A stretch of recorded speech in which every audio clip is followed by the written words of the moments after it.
Hello மக்களே, நம்ம முருங்கைக்காய் தொக்கு செய்யலாம், வாங்க பார்க்கலாம். இப்போ இது முருங்கைக்காயை நம்ம வேக போடலாம். தண்ணியில் போட்டு நம்ம வேக வைக்கலாம்.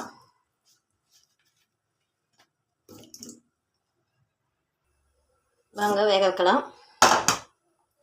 இது நல்லா வேகட்டும். முருங்கைக்காய் நல்லா வெந்துருச்சு. இந்த பல்ஸ்லாம் நம்ம எடுக்கலாம். இப்போ நம்ம ஆயில் சேர்த்திக்கலாம். ஆயில் காஞ்சிருச்சு. இப்போ நம்ம பச்சை மிளகா போட்டுக்கலாம். வெங்காயம் போட்டுக்கலாம். கொஞ்சம் வதங்க. இப்போ வதங்கிருச்சு. இப்போ நம்ம கருவேப்பிலை 2 சேர்த்திக்கலாம். இப்போ வெள்ளைப்பூண்டு ஒரு 2 தட்டி வச்சுருக்கிறேன், சிறிதளவு.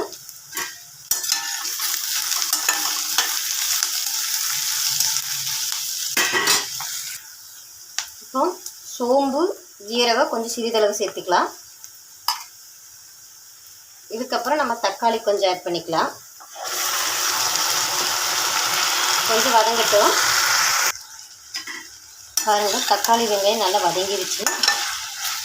இப்போ நம்ம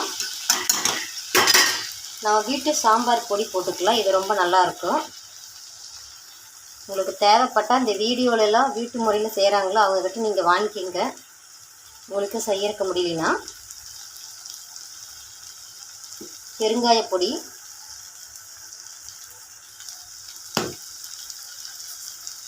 இது கூட நம்ம புளி சேர்த்திக்கலாம், கரைச்சி வச்ச புளி.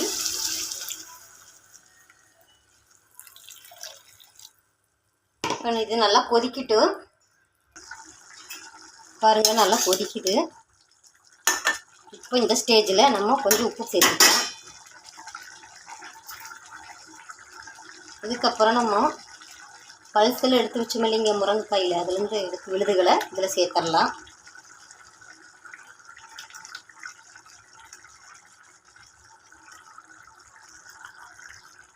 இதை நம்ம நல்லா மிக்ஸ் பண்ணிக்கலாங்க. மிக்ஸ் பண்ணிவிட்டு கொஞ்சம் கொதிக்கட்டும்.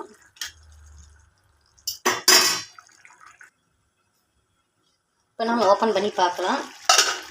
முருங்கைக்காய் தொக்கு ரெடி ஆகிடுச்சு. இதே மாதிரி நீங்கள் செஞ்சு ட்ரை பண்ணி பாருங்கள். செமையாக இருக்கும். சாப்பாட்டுக்கு செமையாக இருக்குங்க. நீங்கள் செஞ்சு பாருங்கள். முருங்கைக்காய் உங்களுக்கு அதிகமாக எங்கேயாவது கிடச்சிதுன்னா இந்த மாதிரி ட்ரை பண்ணி பாருங்கள். உங்களுக்கு எதாவது டவுட்டாக இருந்துச்சுன்னா கமெண்ட் பண்ணுங்கள். லைக் கொடுங்க, சப்ஸ்கிரைப் பண்ணுங்கள்.